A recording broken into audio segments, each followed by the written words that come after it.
listening to Ridecast, the podcast of the Widow Sons Ridings chapter. Any opinions expressed in this episode do not represent those of the Widow Sons Masonic Bikers Association UK and Ireland. You can find us on Facebook at Widow Sons-Ridings chapter, Instagram at Widow Sons_Ridings chapter, at our website ridings.wsmba.uk, and you can contact the show directly by emailing ridecast@hotmail.com. Right, that's the housekeeping over and done with. Kickstands up, on with the show.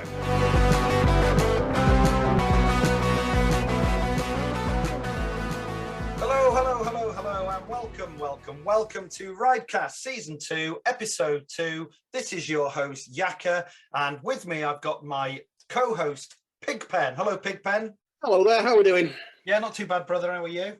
Yeah, all's good, mate. All is good, thank you. Good. And this month we have a guest co-host. He's the newly elected and newly invested Vice President of the Ridings chapter. He was our treasurer. And as a result of being our treasurer and being very good with numbers and accounts, we christened him Casio. Hello, Casio. Hello. How's it going, brother? Living the dream. Good. Good to have you with us on the recording this month. Right. Everyone is probably wondering where Gremlin is. Well, we've got a little bit of bad news about Gremlin. Last Friday, he was out getting his Harley MOT'd, which is a shocker in itself because he normally doesn't own a bike long enough to need an MOT. But that's a whole nother story. He was out getting his bike MOT'd up at a local bike shop on Bilborough Top near York. On his way out from his MOT, he pulled into a lay-by on the A64 to refasten up his jacket. And unfortunately, while he was parked, stationary, sat on his bike, a van, we believe, has lost control on the A64 and run into poor Gremlin. So it's smashed his bike up. Gremlin got quite badly injured. He's had his leg all smashed up. He was airlifted away to LGI, so he's at League General Infirmary, and they are looking after him there. And they're in the process of repairing his leg. I believe he's had a few operations, hasn't he, Pigpen? Yeah, he's had 3 as we're speaking today. And I think there's more in the pipeline to come. So, yeah, he's been mangled as the poor lad. Yeah. Hopefully they're going to make him better than he was before, faster, stronger, better. And if you know what the reference to that is from, then you're showing your age. He can only get faster. Yeah. You're saying he's already strong. Yeah. So, Gremlin, we know you're going to be listening to this, probably in your hospital bed, having a laugh. We're sending our love out to your brother. We're all missing you. We're looking forward to getting you back on the Ridecast, get back recording with us. And more to the point, hopefully getting out this summer with us, riding and doing what you do. We're all hoping you're back with us soon. So that's the little story with Gremlin. But we've got Casio with us as our third team member this month, filling the space that Gremlin's created, unfortunately. Don't get too optimistic. I'm not that gobby. I think there could be more to that original story, though, Matt. You know, with Russia doing the invading, I wonder if Gremlin's maybe he tried to get out of his conscription. Maybe I don't know. He's probably a reservist for the Russian army. So he's everywhere you go, they're banning the Russians, aren't they? So that's it. Yeah. So we've got a really good show lined up today. We're going to do our usual segments in the usual order. We've got a news update for you, followed by a rundown of a mystery subject, which we'll be coming to shortly. Incidentally, segment 2, where we do our mystery subject, our motorcycle racer, that was actually pre-recorded before Gremlin's accident. So Gremlin actually appears on that recording. So you'll hear a little bit of him this month. And then segment 3, as usual, we'll be doing Email Corner. But let's get started with segment 1. News update. What have we been up to the last 4 or 5 weeks since we last recorded? Who wants to fire off with the first item? I think it's been mental, hasn't it? We've had a busy month. We haven't done a lot of riding, though, have we? We haven't. I mean, the weather's not been good. We haven't been out. We've had a couple of meetups, haven't we? Though we've had a couple of meetups, but I think the first big one was Diesel, wasn't it? It's all been chapter business, really, hasn't it? It has, yeah. The first one was a lodge meeting. Diesel's raising and patching on the same night. Diesel has been riding with. Can you believe this? He's been riding with us since September 2020. He has been a candidate of the chapter for a very long time. He's been very patient. He actually qualified and met all the criteria a long, long time ago, and we patched him into the chapter. But we weren't allowed to officially patch him into the association as a widow's son until he was raised, till he was a Master Mason. Well, eventually his raising came along. That was the 11th of February. So we all went across to support him on his raising, and we got permission from the lodge, from his lodge, to do his patching ceremony at the festive board. Same as we did with Buzz, wasn't it, basically? Yeah, Worshipful Mike Baxter, who's the master of Harrogate and Claro 1001. So yeah, thank you, Mike, if you do happen to ever listen, for allowing us to perform our little piece. And also thank you from me. Oh yes, yeah. Do you want to fill in what you're thanking him for there? He was very generous, wasn't he, to let my little brother Abiff, the travelling teddy bear, get the donations from the raffle. From the raffle, yeah, you got all the raffle money. Fantastic. Absolutely brilliant. That went into the our charity pot, didn't it, essentially?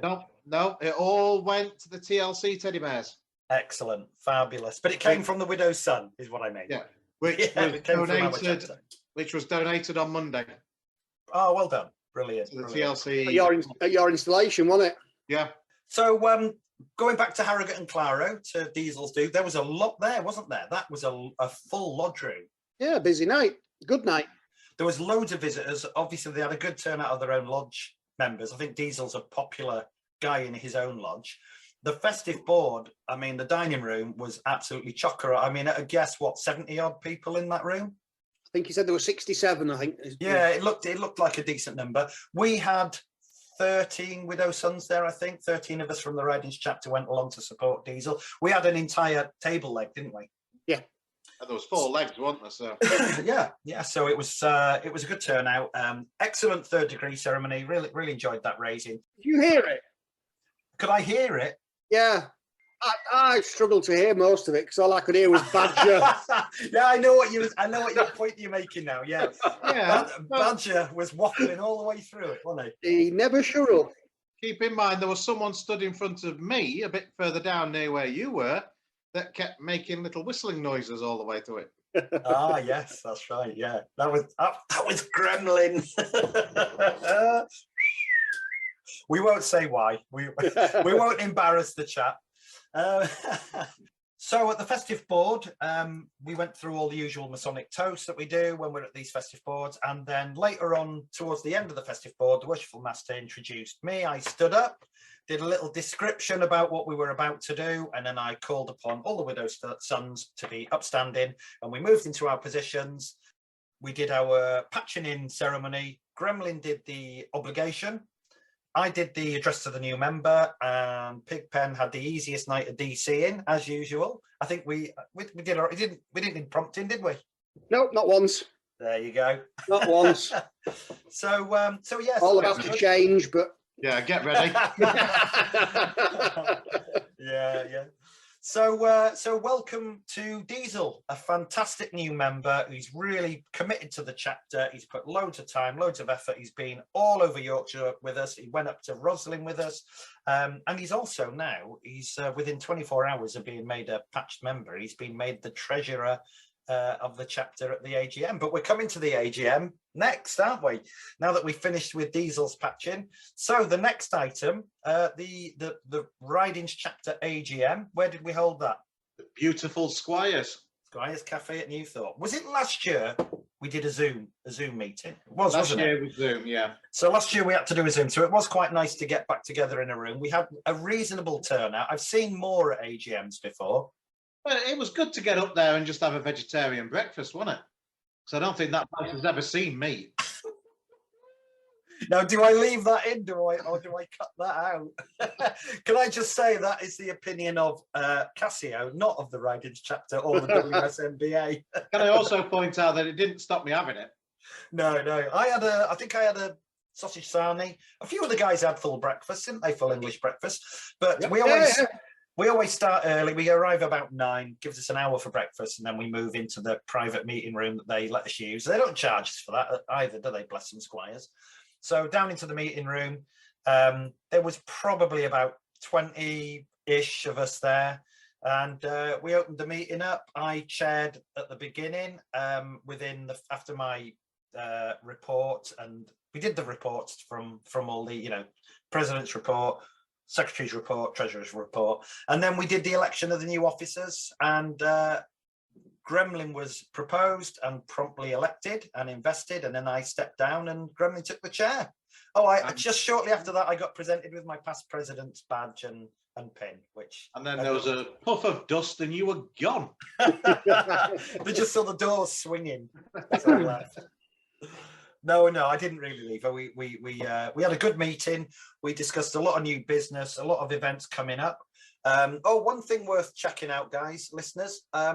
The website calendar's been updated now. So if you want to head to the Ridings Chapter website, which is www.ridings.wsmba.uk, and the calendar's on there. Go to the calendar tab and it's got all the new dates, all the new events we're planning this year. And it will be updated as we go through the year as well. But is there anything you guys want to say about the new officers?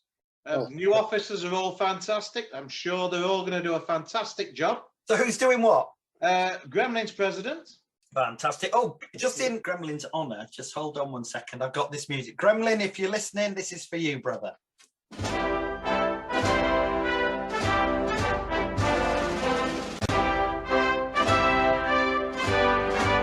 There you go, brother. Hail to the tune. So congrats to Gremlin getting his president's patch. So, sorry, carry on, Casio. Who's next? Who got made VP? I don't know. Some young, handsome devil. No. Yes, I was lucky enough to move away from the treasurer's role and become VP. How long have you been treasurer? Is it 3 years? Yeah. 3 years as treasurer. Straight into the lion's den. Now they're going to find all the mistakes. And little did you know you would be thrust into the position of acting president so quickly after being elected vice president. What, a week later? Yeah, dear, oh dear. I'll tell you something. I've just been made senior warden. Have you? Right. Yes, I've laid it very clear on the line to the worshipful master. He's got to watch his back. The way things are going at the moment, I'll get promoted quickly. So, who got the job of being secretary? Which capable brother got the secretary job? Some fool, a foolish man, one who can't string a sentence together. But anyway, I wouldn't say that. I wouldn't say that. You've done pretty good so far. Yeah, Pigpen's the new secretary, so he's been sending all the emails out the last few weeks, doing a cracking job. And then we had, obviously, as I've just mentioned, Diesel taking over as treasurer from Casio. So a complete change around of all the admin officers this year. And what else? Trip as charity steward. He's carried on as charity steward. We have invested a new merchandise officer, Brother Sack, doing that job for us now, helping with selling the merch. Wardens, Bobby, same from last year. Hillbilly, same from last year. And 2 new wardens, Brothers Dread and Rufio. And that's the lineup for this year. While we were actually doing the AGM, Gremlin doesn't know this, so this is going to be a bit of a surprise for Gremlin while he's listening. But I actually pulled my phone out under the table and I hit the old record button on the voice recorder because I thought, capture a little bit of Gremlin there at the AGM for posterity. So Gremlin, if you're listening, this is you at the AGM doing the old, talking to the troops. Meine Zeit verwendet habe im Dienste meines Volkes. Gib du jetzt deine Stimme ab. Wenn ja, dann tritt für mich ein, so wie ich für dich eingetreten bin. So there's Gremlin. We never got cheered like that. Has he incited this Ukraine? Is it him? Yeah, we can't say he's live from the Kremlin anymore. It's we got to be woke. Right, so what's next? Cappy's ballot. That was one of your jobs as secretary. Your first proper job as secretary, I suppose. It was my first sort of trying to work out how to do things quickly. That was very good. It all seemed to go fairly smoothly. Cappy's been riding with us for over a year, hasn't he? I think about a year, I think, since he started riding with us. He's reached all his criteria. Yeah. Long story short, Pigpen sent out the ballot. And that was all done and dusted within the week, and that came back all favourable, didn't it? So No black balls. We've just got to organise his patching ceremony now. So, Cappy, we'll as soon as the weather warms up a bit, we can get back out on the bikes. We will be up to the private patching location, the Ridings chapter secret and private patching location for a patching ceremony. Right. Okay. So now we're going to hand over to Casio, really, because the next item is the National AGM. Now, this was the National AGM, obviously, once a year, held down in Derby. All the chapters are invited. They have the president, vice president, and secretary invited, 3 from every chapter in the country. And you 3 guys, you know, Gremlin, Pigpen, and you, Casio, you were all planning on going down until the event that took place with Gremlin. So Gremlin obviously couldn't go. Pigpen was talking to Tess and to David, Gremlin's brother, dealing with all that sort of stuff. So Casio, bless him, you went down there on your own, didn't you? Yeah, got chucked into the lion's den. Yeah. What? So how did that? How was that? How was the old National AGM? How did that work out? Well, I haven't been able to sit down for a while. But other than that, what on earth did they do to you down there? Shh. No, it was very good. It was great to meet all the other presidents and learn what they get up to and everything else. The photos looked great. There was loads of you there. There was a good turnout. I managed to avoid half of them. What, the photographs? Yeah. Except for the one that's on the page where you look like you're looking as if somebody coming in the door. He's looking a bit shifty, isn't he? Yeah. In black and white. Yeah. So how did your president's report go then, when you had to stand up in a room full of presidents? Oh, that was a good little report. It was. You were all right, were you? Short and informative. And the chairman, Worshipful Brother Peter Younger, he stepped down this year, didn't he? Yep, he's been given a nice new role, development executive. Oh, right. What does that mean? He keeps all his contacts and keeps the Widdowson suite in all the areas. Also, he promotes us overseas, chapter in Bermuda and things like that. Wow, yeah, we're expanding. I believe a couple of new charters were given out at the AGM. Was it Portugal and Gibraltar? Portugal and Gibraltar got there. Gibraltar, right. Yeah. Fantastic. Yeah, they couldn't keep to the 3 minutes, but other than that, they were very good. Oh, they were waffling a bit, were they? Yeah. So to Worshipful Brother Peter from us on Ridecast, thank you very much for your 11 years service as the chairman of the Widow Sons Masonic Biker Association. We appreciate all the work you've done, all the dedication, all the time and effort you've put into it. Thank you very much. And from everyone at the Ridings chapter and from all the Widow Sons around the UK, you've been a sterling chairman. And congratulations to the new chairman, Worshipful Brother Gregory Kirby, who stepped up into that role. Moving ceremony, wasn't it?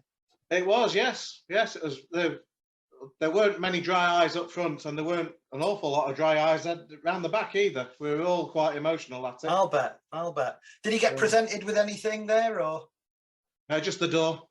The way out. Okay, so that's about it for this segment. So that's the last 5 weeks wrapped up. Next segment's coming up, where we do our famous motorcyclist. And as I've mentioned, Gremlin appears on this segment because it was pre-recorded. So enjoy the next segment, guys.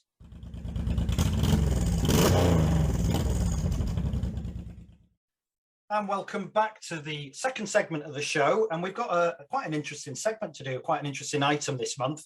We're going to do another famous motorcyclist, a famous racing champion. But with an added dimension, we've got a special guest in on this episode. He's a chapter member, goes by the name of Bandit. Hello, Brother Bandit. Welcome to the show. Hello. And you're probably wondering why we've got Bandit in with us today. The reason is because Bandit is a relative of our subject. So who are we going to be talking about? Well, let me give you a clue. If I said to you that our subject is a world champion, not only on 2 wheels, but also on 4 wheels, that should give you a big hint. He's the only person in history to have won world championships in both motorcycling and car racing. So there's your first clue. Your second clue as to our subject. Bandit, can you tell us your full real name? My full name, ladies and gentlemen, is Anthony Surtees. Surtees. So this segment is all about John Surtees, the world champion racer. Over to you, Gremlin. What can you tell us about John Surtees? Well, it's a bit like I feel I'm very much like Michael Aspel, or was it? Who was the Irish Eamon thingy majiggy that used to turn up with a little Eamon Andrews. This is your life.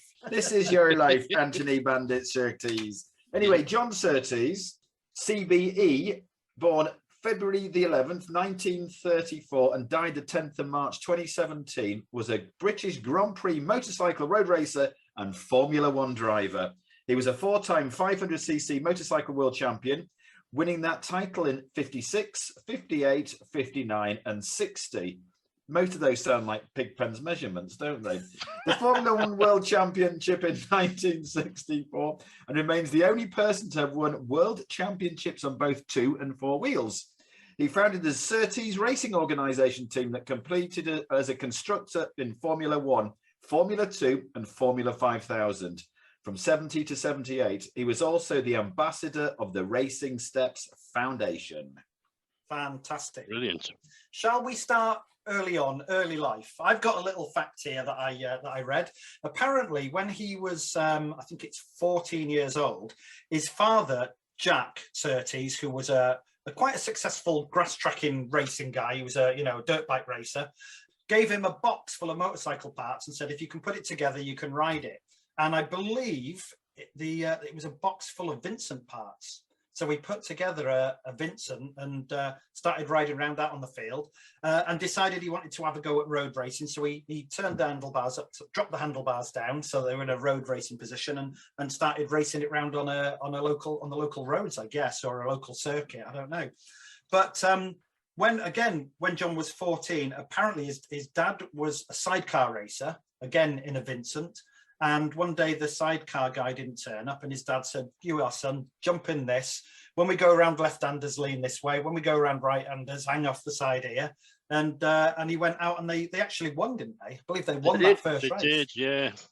Didn't he get disqualified? Yeah, disqualified because he was so young. So what's the story behind that then? Obviously, very young age was competing.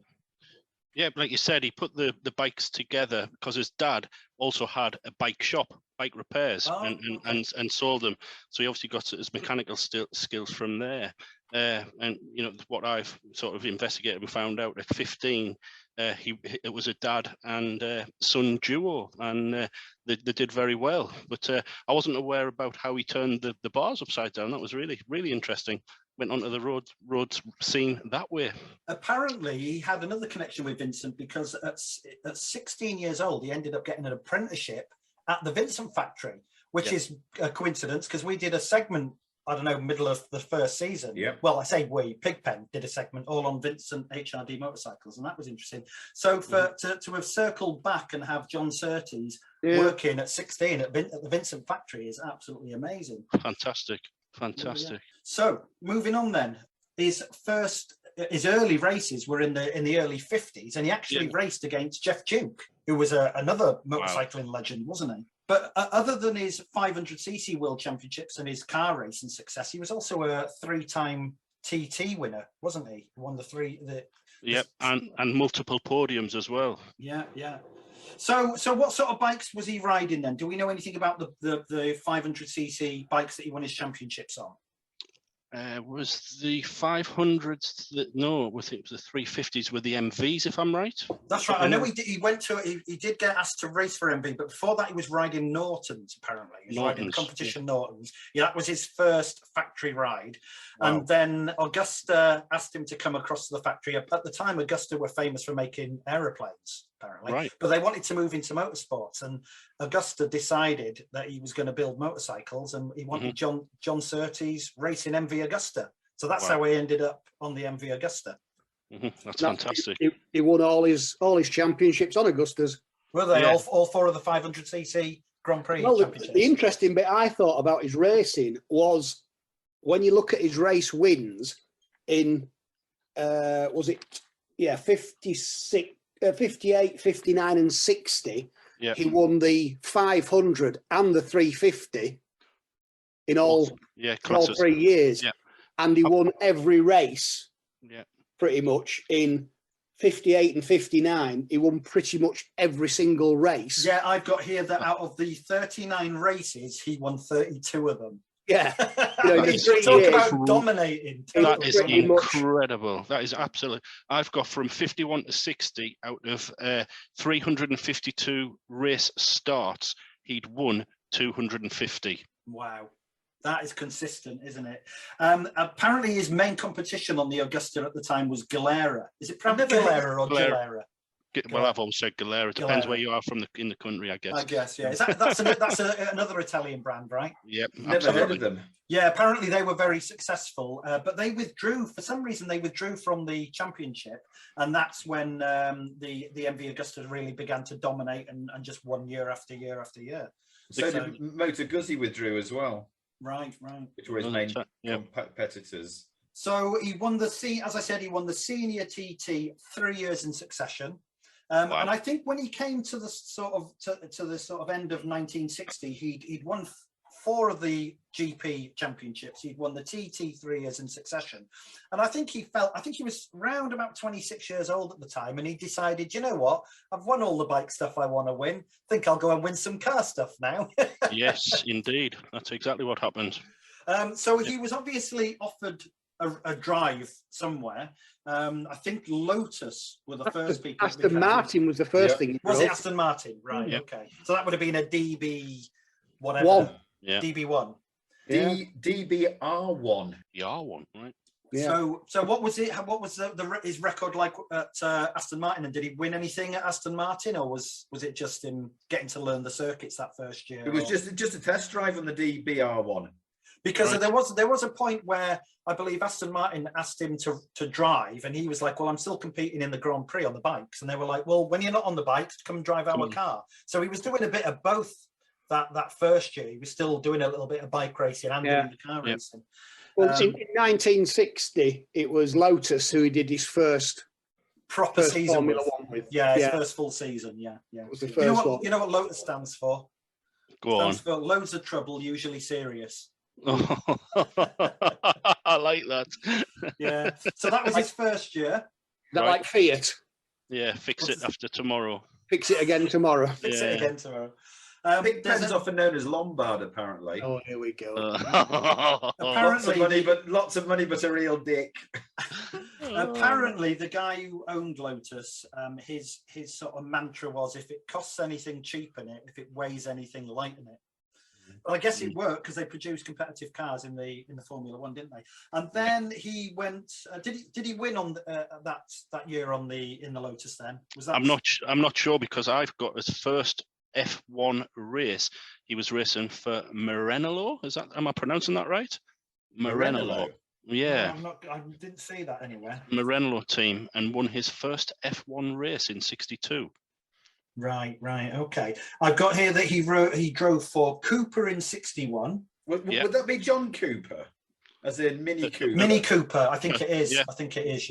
Yeah. He also then ended up driving for a team called Beaumarker Racing. They had a V8 Lola, whatever that is. LOLA Lola. Yeah. You're lot too young to remember the Lolas and things like that. I don't know what a Lola is. I know the song. And then Ferrari in '63 and '64. Enzo Ferrari got in touch and says, come and drive for Ferrari. Apparently he turned up in his Mercedes. Yes. And Enzo said, no German cars. Yes. He gave him a Ferrari, and then he charged him for it. Yeah, the green one. That's right. That's absolutely what happened. Because in '62, Enzo actually kept approaching John and kept asking him, you're going to come and drive for us. And basically, it got to, he kept saying no, he didn't want to. And then Enzo actually took him to one side and said, listen, I'm not going to ask you again. Will you drive for us? And then reluctantly, he said yes to that one. So that's how he started his 4 or 5 year career with them. And he did win the world title in a Ferrari, didn't he? He did, yes. Yeah. And then so 63, 64, I have him down here as driving Ferrari, but he had a life-changing accident in 65. I know he also drove for Honda, a team called BRM, which I'm not sure what that stands for, and McLaren before he ended up with his own team, the Surtees. The Surtees team, that's right. Yeah. So I'm not sure which vehicle he was driving when he had his bad crash in '65, but I'm going to say it was possibly the Ferrari. I don't want to get any litigation here against us. No. He started off really well in the Ferraris, didn't he? But after the fourth year with them, he just noticed, with his experience, he just noticed that the Ferrari just wasn't performing. So, he'd bring it up with the head technician, head mechanic, whatever they were called back then, and they would just turn around and say, "Hey, it's okay, it's fixed. It's it is what it is. It's a Ferrari. Perfect. They're perfect. They never admitted absolutely. There was anything wrong with a Ferrari, did they?" That's exactly what happened, Yakka. So anyway, he just knew it could never be proved, and hence, his performance wasn't going as well as what he wanted. So maybe he was pushing it a little harder around the corners. I read that there was a suspension breakage, and that's what caused the accident. Well, on from that though, basically, Enzo, the Italian, it got a bit political, shall we say, and the people who sort of running Italy at the time, this is only rumours, so like you just says, please don't quote this, but the rumour has it that Enzo was told that he can't win anymore. Oh, right. So there was a bit of a conspiracy thing. Did they want, an Italian driver winning races? They wanted an Italian driver in the Italian red car. Okay. But again, this is just what rumours had. So John and Enzo had the discussion, had the conversation, and at that point they left the departed company there and then. Really? So he didn't finish out the season then, even? No. There was another side to that story I read up on somewhere, and it was he'd been left out of the team for the Le Mans. Wow. In '66. He was winning, he would have won another Formula One championship in '66. They were that far ahead of the constructor and driver points, but they omitted him from the team because they only had 2 cars in the team. So they didn't put him in. And so that cost him points then? Well, he had a teddy spit over it because he should have been in there because he was... Yeah. He was the number one guy, wasn't he? The fastest driver type thing, number one, and they didn't put him in. And basically, like you say, he walked away that day and said, "Stuff you." Yeah. And that was the end of that. He knew he was throwing away another Formula One World Championship, but... He just wasn't getting the performance, It cost Ferrari a Constructors' Championship that year. They lost. Wow. And then I think what was Ferrari's loss was Honda's gain. There you go. Yes. He finished off the year in another team. The mighty Honda, Pigpen. That was a mighty Honda. He didn't get a Harley, did he? Oh, I can say, actually, I think it's a bit of a negative from John Surtees. I think he would have been on Harleys if he'd have been around today. Doing what? If he'd have been around today, he'd have been bending them. Yeah. Go back a couple of minutes, and Yakka asked what BRM stood for. It's British Racing Motors. Okay, so it's a British team. Yeah, based out of Bourne in Lincolnshire, and now some of their other famous racers or drivers. Does anybody know the name? Graham Hill. Oh, of course. Yeah. Jackie Stewart. Damon Hill's dad, wasn't it? Graham Hill. Yeah. Yep. And John Bonnier, who was Scottish. No, he's Swedish. I missed up the flag then. Well, apparently he was John Surtees was good friends with Sterling Moss as well. They crossed paths quite regular, and they had quite a good relationship. I think it started off as a little bit of tactical. They were like Sterling Moss said, "Oh, you need to take this corner wide and fast," and he did it and crashed, and Sterling Moss laughed at him afterwards, like, "What? You took my advice? Are you mad?" No. So it was a little bit of tactical advice there. Here's a question for you. It's what's John got in common? Because you've mentioned Sterling Moss there and Jackie Stewart. Apart from obviously the racing background, what's he got in common with Sterling Moss, Jackie Stewart, Nigel Mansell, Damon Hill, and Lewis Hamilton? It's a bit of a trick question, but what has he got in common with them? They're all from Surrey. No. Any other guesses? Nigel Mansell was a special constable. So have they all been in the police force? No. Are they all only children? No. It is. The connection there is they've all won the BBC Sports Personality of the Year. Very good. Very good. Yeah. So, and he's the only one that's ever won it riding 2 wheels. 2 wheels, right? But so yeah, he's that's another claim. He's won the sport personality on 2 wheels. Yeah. Didn't Foggy win it as well? Yeah, but that was at the time. He was the only one at that time. At that time, right. Okay. Yeah. Fantastic. Now, you mentioned about one of his sons was killed. Was it his only son, Henry? Or... Yes, it was Henry and 2 daughters. Henry was on the Formula 2, if I remember correctly, and there isn't a good way to go. Sorry, but he didn't know anything about it. A wheel off another car came down behind him and literally hit the car, and unfortunately, that's where it ended there and then. It was instant. A lost wheel came down. I don't know what straight it was, but it was at Brands. And that's very sad. I was watching a documentary, and that subject came up, and John visibly still severely affected by. He was very emotional. Yeah. Oh, yeah. You can't imagine, can you? God, he was only 18 when he died. He was 2009 Formula 2 Championship. It was. It's all, and since then, John obviously with the charities set up the John Surtees Foundation there for a charity. Henry Surtees Foundation. That wasn't sorry, but thanks for the Henry Surtees Foundation he set up here. Yeah. So unfortunate.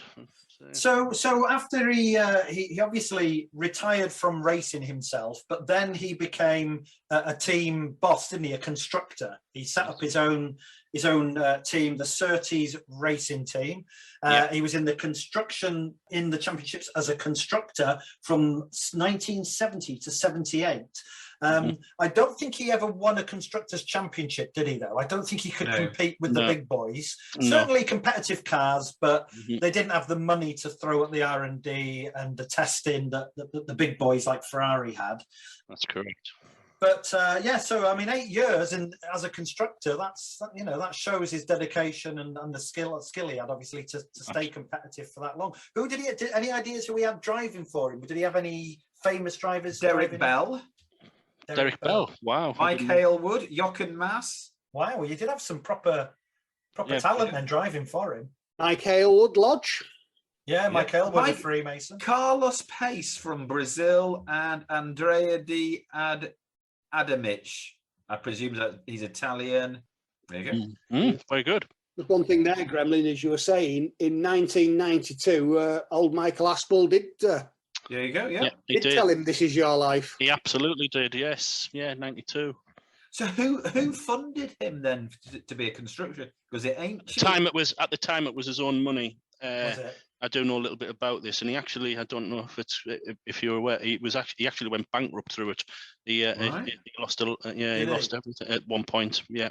So do you know why he set up constructors and focused on 4 wheels rather than doing anything with 2 wheels and running a team? I don't know. I actually genuinely don't know any answers to that. I think it was just the business that he was in, and that it followed naturally on to become a constructor, and he knew how to run a team, so he just carried on in the Formula 1, I guess, rather than going backwards into the motorcycles.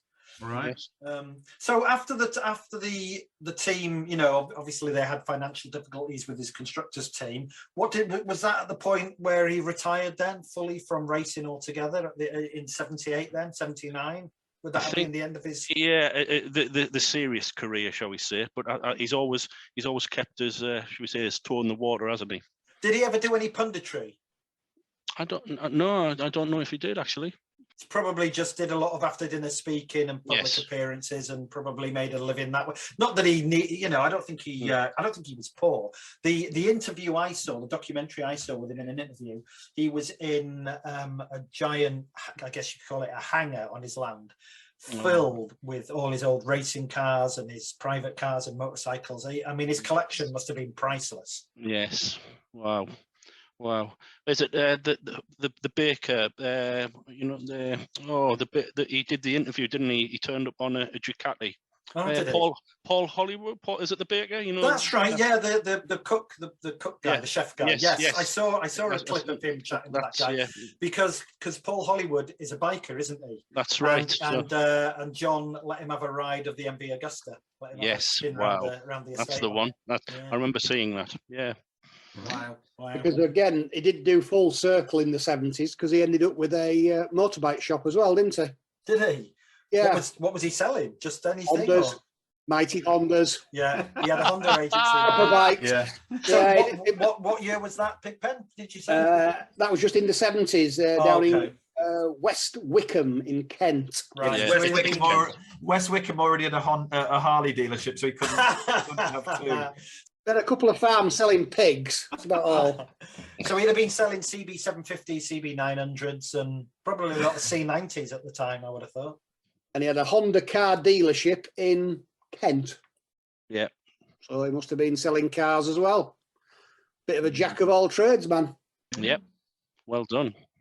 As we said, he died in 2017. So what age would he have been then? Born in 34, died in 2017. He was 83. 83. Wow, that's a good age for considering the risky life he led, racing cars and motorcycles. And just the life he had. Yeah.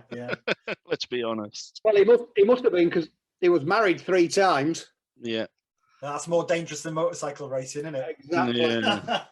So, Bandit, what's your link to him from a family point of view? So it's obviously down on my dad's side. I can't tell you exactly where it was. And just the love for the motorsport just came down all the way. My dad was also a very keen motorcyclist. There's a story to tell there as well. Fill us in. Go on. Go ahead. Yeah. Go on. So in 1962, my dad was 17 and he was riding along, and he was just riding along steadily, and a police officer flagged him down. And you can imagine what he thought. Oh, here we go, sort of thing. And it was actually totally opposite. The police officer said to him, "Follow that car." So at the age of 17, my dad got up to 105 miles per hour, chasing, I don't know the words, he was chasing some bad people. Yeah. And fortunately, my dad also assisted in the arrest of these guys that had done something wrong. My dad robbed a bank or something. I have no idea, but can you imagine that happening nowadays? Getting up to 105 miles an hour with a policeman sat on the back of the bike. What bike was he riding? Any idea what bike it was on? It's definitely a BSA. I don't know anything about it. I have got the photograph. If anyone knows about BSAs, they can investigate that. Like a Gold Star or something. It must have been absolutely flat out at 105 mile an hour. So that's my father. So what about you? Did the bike gene filter down to you? It absolutely did. At the age of 3, he bought me an Italjet, which was called a Mini Bambino. Did he give it to you in a box and say, put it back together and you can ride No, it? I was total opposite to this one. So I was riding from the age of 3. From the age of 6, my dad then bought me an Italjet 50cc race bike, motocross this is, by the way. So I started racing local in the Northumbria Youth Scramble Club, and in my first season I did pretty well, without sounding too big-headed, and I won the chairman's award. I got the North East Championship. I also raced for a club very close to you guys, York and District Motorcycle Club. I raced with them as well. Right. Now, unfortunately, when I was 7, my father passed. He's no longer with us, and it just got very difficult, for my mum, by herself. How'd you get to the tracks without your dad driving you there? Yes, yeah. So it kind of weighed down. So then for a few years, obviously my schooling, one thing or another, and once I could afford it, I started racing motocross again, but sort of in the adult world. So I raced motocross for another 20 plus years. But all the injuries I had in the motorbike world, I actually, all joking apart, I fell out the shower and broke my wrist, and I couldn't hang on to the handlebars anymore. I shouldn't laugh. I know, well, that's why I said it. That's why I said it. Pigpen broke his wrist in the shower. Yes. So I still felt the need that I had to race motorcycles. So I looked into track, your Doningtons and your clubs doing that. So hence my name, Bandit. I'll let you guess what type of bike I race. Yeah, you're in sort of a bandit. So the series I'm in, we all race on 600cc bandits. They're converted into race bikes. Yeah, so no one can say you're on a faster bike because exactly. You're all on the same bike. And the good thing about the club, we do random, rolling road tests. There's no cheating, and it is down to down to the rider. Yeah, but, except Bandit, who's got a 1200. Yeah, he's on the 1200. Yeah. But 2017, I had a little accident. Actually, let's be honest, it wasn't a little accident. I ended up high-siding at Anglesey, and I was about 80 miles per hour, so I'm told. And I broke 12 bones and punctured 2 lungs. And I woke up in the medical centre in Anglesey. If anybody's been, it's nowhere near the circuit, in the actual track. That's where I woke up. I was gone for 9 minutes. Wow. So, the season after, well, it was 2 seasons after, I got back on it, and I'm sort of 25th out of 40.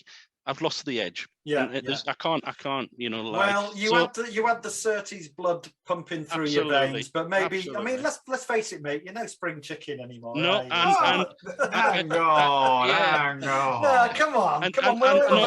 No, and can I be totally honest? The 2 lads who were sort of first and second, yeah, my left leg weighs more than them. You know what I'm saying?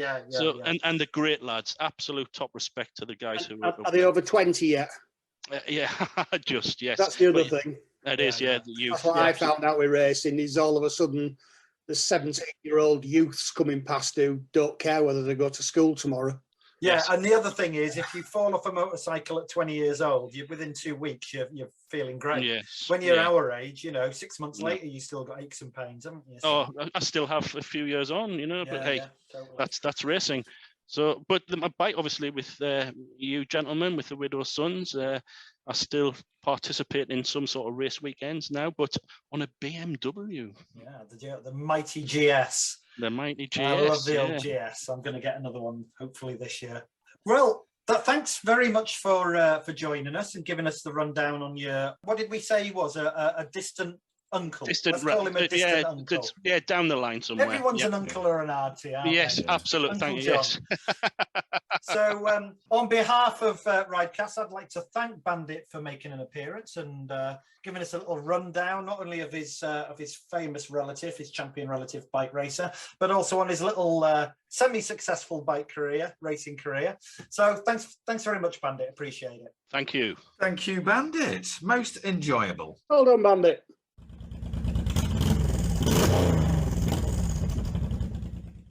And welcome back. We are now into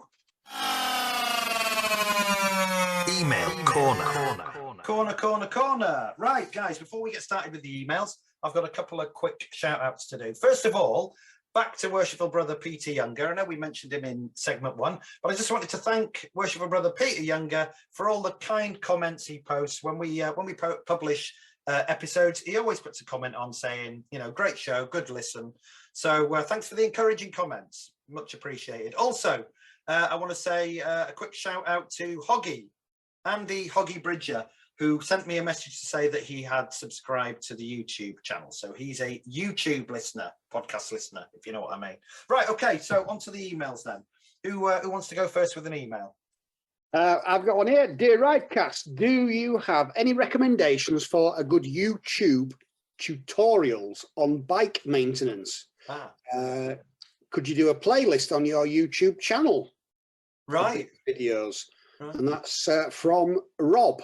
Thank you very much, Rob. Yeah, cheers, Rob. We've got a few messages along those lines. After Pigpen's item that he did in last month's episode about bike maintenance and how to prep your bike for winter and how to get it ready in spring to put it back on the road, we got quite a lot of interest and quite a lot of messages regarding that. So YouTube tutorials, the problem with recommending YouTube tutorials is they're bike specific, aren't they? So without knowing what bike you've got, it's kind of hard to recommend. Yeah, I think there is a few sort of general winter maintenance and things like that for batteries and tires. The sort of stuff that you were talking about. Yeah, general.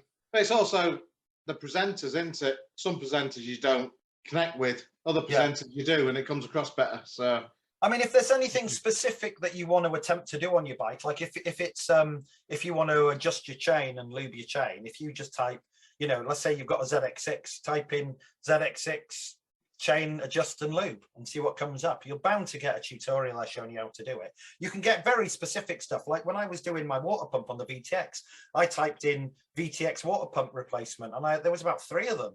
just for a VTX water pump. So there's plenty out there. I mean, we can put a few in a playlist. I'll have a little search around and add a playlist on the YouTube channel. But yeah, just have a little search around YouTube, Rob. You'll be amazed what you can find.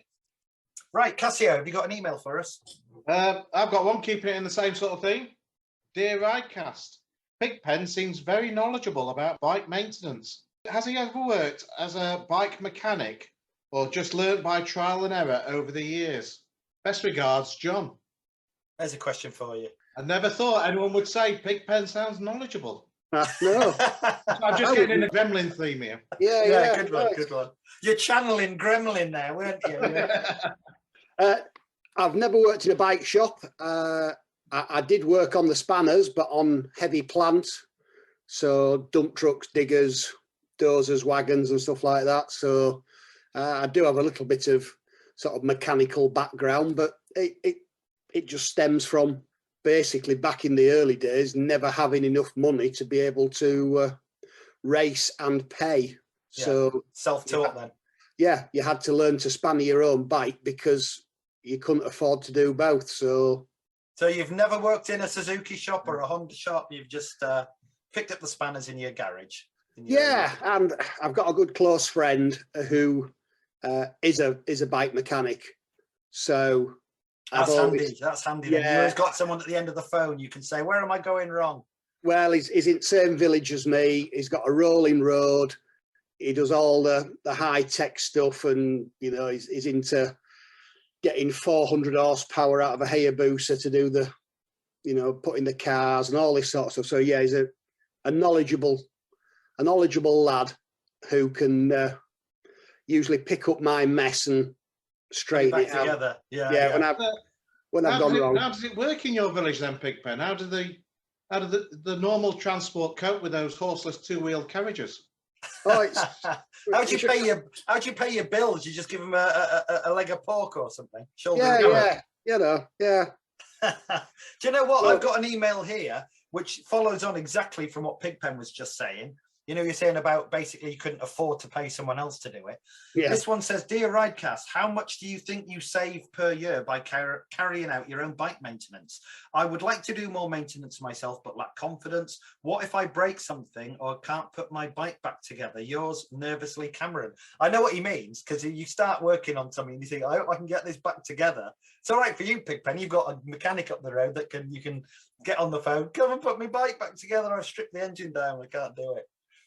Yeah, but it's still nervous. I've just literally pulled a KTM 200, what I had stolen, and I got it back. Oh yeah, the one that we recovered. Yeah, 6 months ago. So literally the other day I just thought, right, and I've pulled the engine down to every nut and bolt, every bearing, the whole lot. So it's just empty cases now and a table full of bits. And then I have looked at it and thought, what have I done? Well, yeah, you know, it'll go back together. Yeah, somebody put it together in first place. So yeah, I would say, Cameron, start small and stuff. Look up stuff on YouTube. I mean, an oil and filter change on a bike, it's dead easy. It really is a few nuts and bolts. You don't need any specific tools. I mean, you could probably, you know, sometimes getting the oil filter off can be a bit fiddly without an oil filter tool, but you can buy oil filter tools on eBay cheap and just have a go. Start off with the oil filter, then maybe do your brake pads, get a tutorial for brake pads, changing your chains and sprockets, the little jobs like that, and gradually build up until you're doing, you know, your valve clearances and your more complicated jobs. What do you think, Casio? Do you do any maintenance of your own? Yeah. Well, you start off small, don't you, and build up your confidence and get going. But I mean, I'm not going to strip an engine. I mean, last time I stripped an engine, it ended up as an ashtray. Yeah, been there. Know your limitations. Been there. It's when you're taking a gearbox apart and you take the cases apart and all the gears fall out and you're like, oh no! Yeah, hide the bits that have got left over. Yeah. It's fine when you strip it and you can just put each one down in the order it came off. Like you say, it's, you pull the casing off and it just goes, and they all drop on the floor and you just go, well. I like that bike. Yeah. It's now a 3-speed instead of a 5. So there you go, Cameron. There's the advice. We feel your pain. It is a bit scary when you first start, but start small and build up your confidence, and you can get onto the more complicated jobs. Right, over to you again, Pigpen. What's your next email? Dear Ridecast, in the last episode, Gremlin was adamant that Meatloaf's Bat Out of Hell album featured a Harley Davidson bursting from a grave. Now, I have a Bat Out of Hell album, and looking at the cover art, it seems to me the bike is clearly a straight four. Do Harley make straight fours? I don't think they do they? And this is from a Quacker rider, Dave, Mr. Kawasaki Dave. Dave on the Kawasaki. I think you're right, Dave. I think Harley make V-twins, don't they? I don't think they make straight fours. As far as I'm aware, it's a Honda, isn't it? I know what he means. I've had a look at that artwork, and it's definitely, you can definitely see the exhaust manifold. It's definitely a straight four. If you look it up, I think it's a Honda. Is it? Is it a Honda? A mighty I'm sure Honda? it's a Honda. Oh, well, yeah. Gremlin, if you're listening, mate, get on Google, do a bit of Googling. We'll ask you about it when you get back, because clearly it's not a Harley. Right then, so Casio, I think you're next up with an email. Yep, I've got one here. Dear Ridecast, the branding site at Duncarron looks quite small from the pictures on the YouTube video. How many members take part? Also, you say it's like the final degree for Widow Sons members. Do members have to do something in order to qualify going to the branding, i.e. be a good attender, be a member for a certain number of years, etc., etc.? All the best, Rich. Right, it's quite a big, I think it's quite a big place. I mean, maybe the photographs don't do it justice, but when you're actually inside that fort, it's quite big, isn't it, Casio? I think. It is big. And how many take part? I think when me and you went the first time, there must have been, what, 150 of us there? Yeah, it was a small do, wasn't it? But yeah, and when Gremlin went, I think there was more. I think they went above 200, didn't they? Yeah, almost doubled in size, didn't it? Yeah, they did over 200, and I believe that they were a bit unhappy. They said it's too many at 200, didn't they? It lost some of Did you go to that one as well, did you, Cass? Yeah. Oh, so you went to both, right? It lost some of the uniqueness, didn't it? Right, okay. So yeah, you can get, I mean, like we say, 150 odd is probably a good number. When you've got 150 people all spread around a giant bonfire, it's quite atmospheric, isn't it? It's quite an atmospheric number. And when you've got the Widow Son Scotland there screaming at you and bikes revving and all the rest of it, it's it's amazing experience.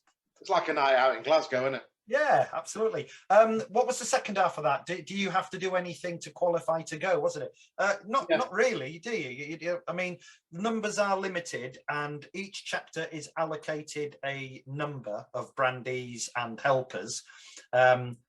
So yeah, it is quite difficult to get to the branding, isn't it? There's that many Widow Sons in the country now. It's not a case of everyone gets to go, is it? Oh no.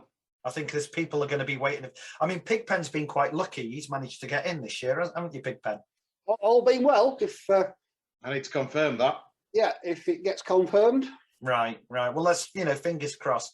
But basically, no, there's no sort of the only qualification you need is you need to be a patched Widow Son, and then you can go. But then it's just down to allocated numbers and trying to get your name on the list early.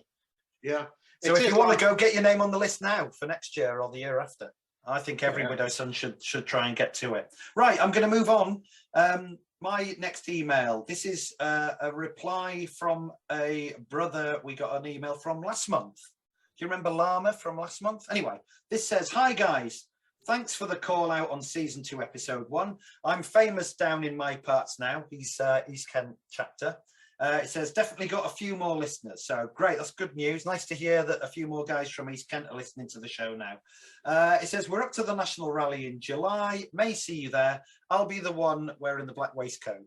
That's from Llama, along with 300 other Widow Sons will be wearing black waistcoats. So yeah, thanks for the reply, Llama. Looking forward to seeing you and some of the other guys from East Kent. And we'll be doing, as I've mentioned already, maybe not this episode, but last month, I think I mentioned it.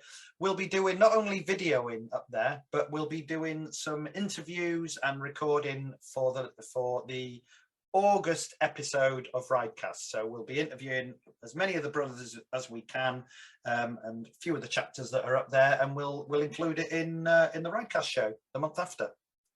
Right, who's next? Anyone got an email for me? Dear Yakka Pigpen and Gremlin, I had to nip to B&Q to get a plunger. Don't ask. Okay.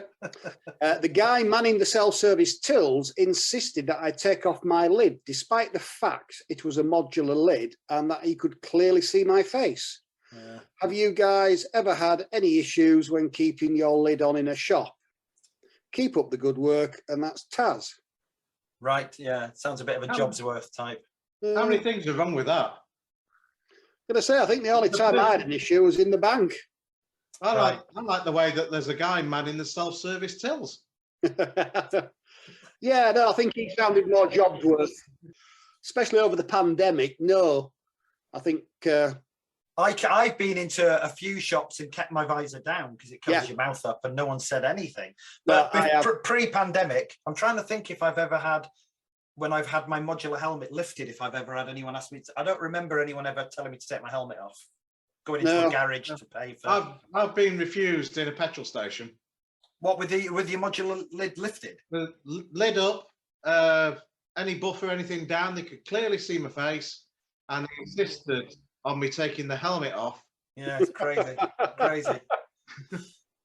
Yes, it's a funny one, isn't it? The old crash helmets and paying for stuff. I mean, I can see, bearing in mind that loads of post office robberies and things have been done with guys wearing crash helmets, I can see where it all stems from. But when you've got a modular lid on with it open and you're in B&Q buying a plunger, seems a little bit over the top, doesn't it? And there's 200 people next to you all with face masks on.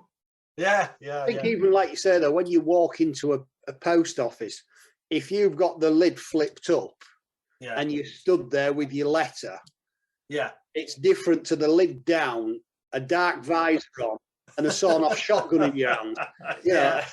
It's, it's the thought that counts. Yeah.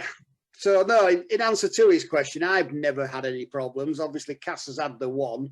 I guess it happens. Obviously, it's relaxed a bit since the COVID thing and masks and all that. But I guess was it Taz? I guess Taz was talking about something that happened pre-COVID there. You'll always get it. Yeah, there's always a job's worth, isn't there? Right, I've got one here for you. This is another follow-on from last month, Pigpen. This guy is becoming a bit of a regular on the show. Do you remember the Podjacker guy? Yeah. Yep. Well, we've got a little poem from him here. This is what it says. It says they seek him here, they seek him there, they seek the jacker everywhere. Whether in heaven or whether in hell, I'll jack your podcast, can't you tell? From the Podjacker. Now, we all know that that's stolen from the Scarlet Pimpernel. You're not fooling anyone. So no original content there, Podjacker. Must try harder next time. 1 out of 10 is what I'm giving him for that. There goes the can of worms then, doesn't it? It's all going to be good, this one, though, isn't it? Because Gremlin's not on it. No, I know. Well, Podjacker, I thought it was very good.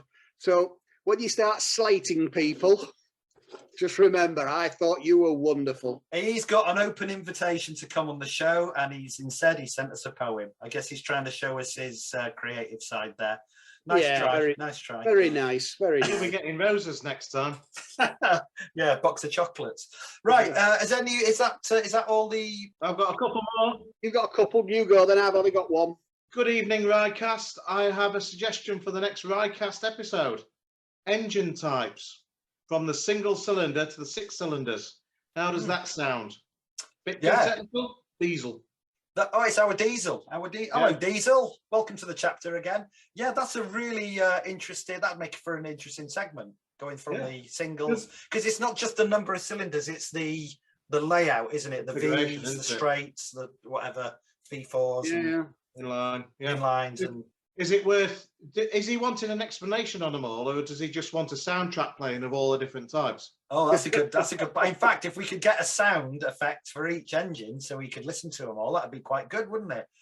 In fact, Diesel's a bit. 2 strokes. He's a bit of a technical guy, is Diesel. Maybe we should invite him in to host that item and get him to describe it all to us. But yeah, that's a really good idea. I like that. Pigpen, what you got? Hi all, congrats on a very addictive podcast. Thank you very much. I enjoyed listening on my commute to work. I have a question on road names. How did the host get theirs? And as a chapter, how do you earn or get your road name? We have with ours down in East Kent. Oh, they have to earn them. Yeah. Oh, is that East Kent Widow Sons chapter, is it? Yeah, it must be. So this is Andy, third gear, Pilbeam. Oh, Andy Pilbeam. Yeah, that name rings a bell. Hello, Andy. He is the president of East Kent. So. Oh, right. You El were Presidente. Welcome. You were rubbing shoulders with him the other day, yeah. possibly. Yeah. At the National AGM.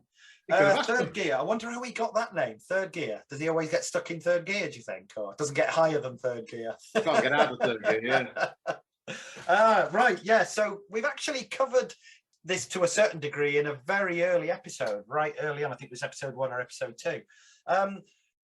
Yeah, kind of, I wouldn't say that they have to earn them, but we don't christen people with a road name until something happens that we laugh about, and then they sort of get the name naturally that way. I mean, you can request it, and we'll do a little vote on whether or not we're going to grant a request for a road name.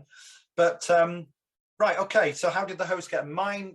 Yakka was given to me back in, I think it was 2017 at the National Rally in North Wales. I led alcohol. Yeah, with lots of alcohol was involved. I led the Yorkshire Hacker. Casio, you were there. I think you were there, weren't you? I wasn't there actually. But you weren't there, right? Yeah. The Yorkshire Hacker. We did like a New Zealand style hacker, and we called it the Yorkshire Hacker. And everyone joined in, and I led it, and they just christened me Yakka from that point on. And we will be doing the Yakka at the National Rally in Bishop Auckland at the end of July. So I'll be getting all the guys from Riding's chapter to have a little rehearsal of that, and we'll try and make sure we do that at the National Rally. Right, Pigpen, how did you get your road name? It's pretty straightforward, yours, isn't it? Yeah, Gremlin. Surprise. Yeah, it was obviously been a farmer, been a pig farmer.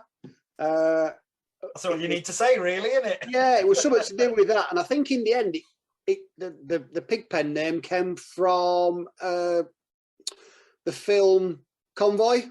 That's right. There was the rubber duck who led the convoy, and then his sort of best buddy was Pigpen, who was following behind. So, he was towing a crate of pigs, wasn't he? He was hauling hogs. Hauling hogs, right? Yeah. And then there's Casio, who is obviously the treasurer, good with numbers, calculating all the accounts, and Casio. There you go. But we've got some interesting ones, haven't we? My favourite is Rufio, because Rufio always used to get the chapter lost. He'd split us up, he'd get lost, he'd get us lost. So we called him the leader of the Lost Boys, who was in the Hook movie, was called Rufio. Peter Pan wasn't in charge anymore. And it was Rufio was the leader of the Lost Boys. We've got Dread, who rides one of those Daviels that I think look, the Ducati Daviel. Is that how it's pronounced? Daviel, isn't it? They look like the old Lawmasters that Judge Dredd used to ride, so we called him Dread. House MD, we've got a member of the chapter who is a heart surgeon. So naturally, when he became a member of the chapter, we called him House, named after the TV doctor. Are there any other standout names that you can think of? Why is Trip called Trip?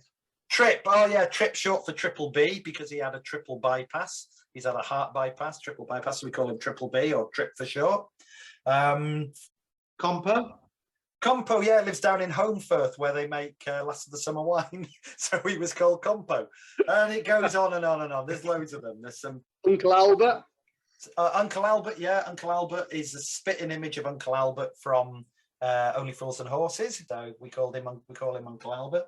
One of our new guys, Brasso.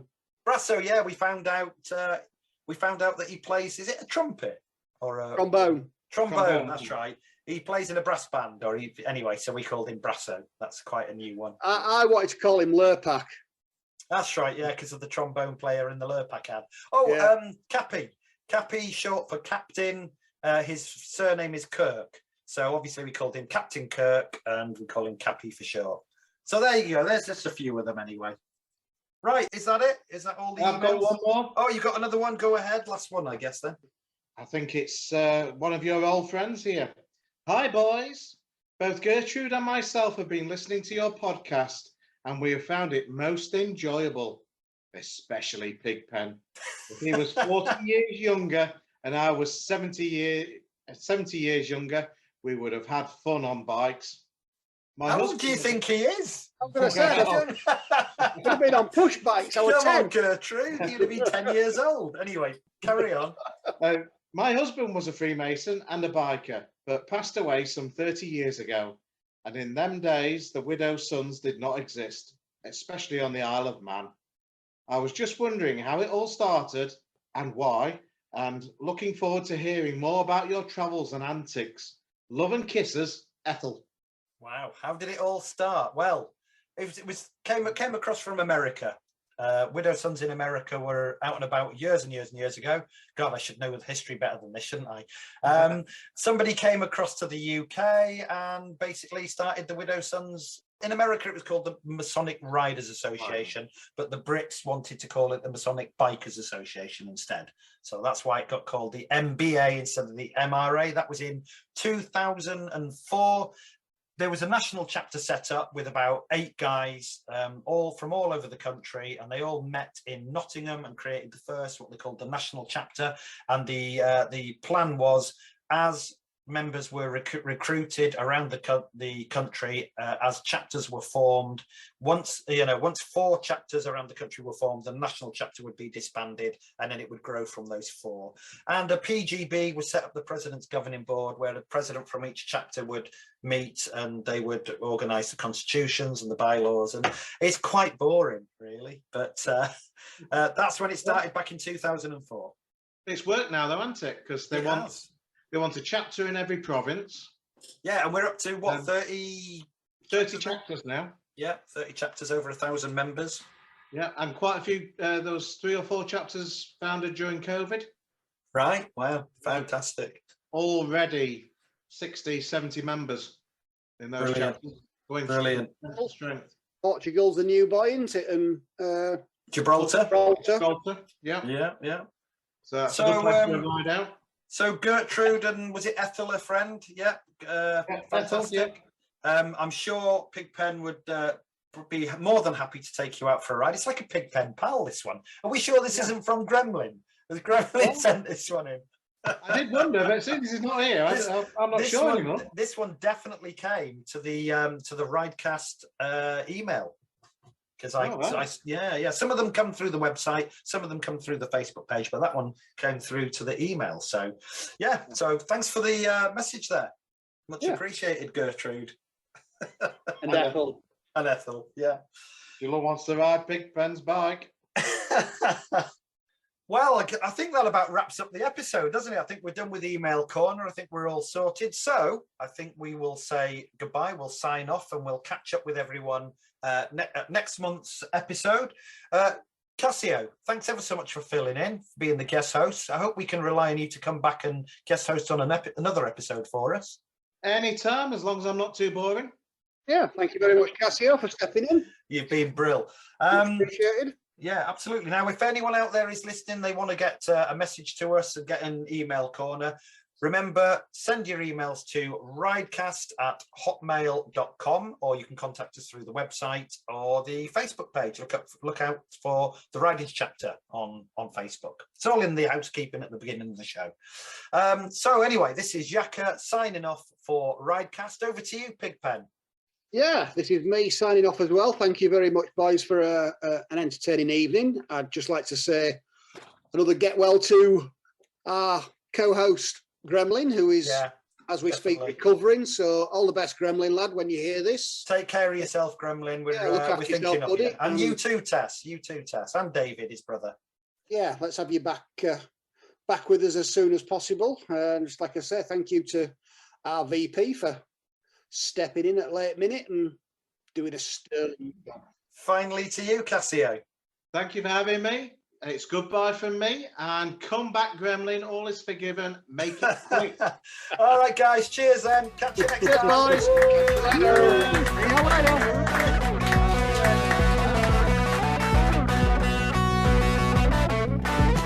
This episode is dedicated to honorary widow son Matty Hatton.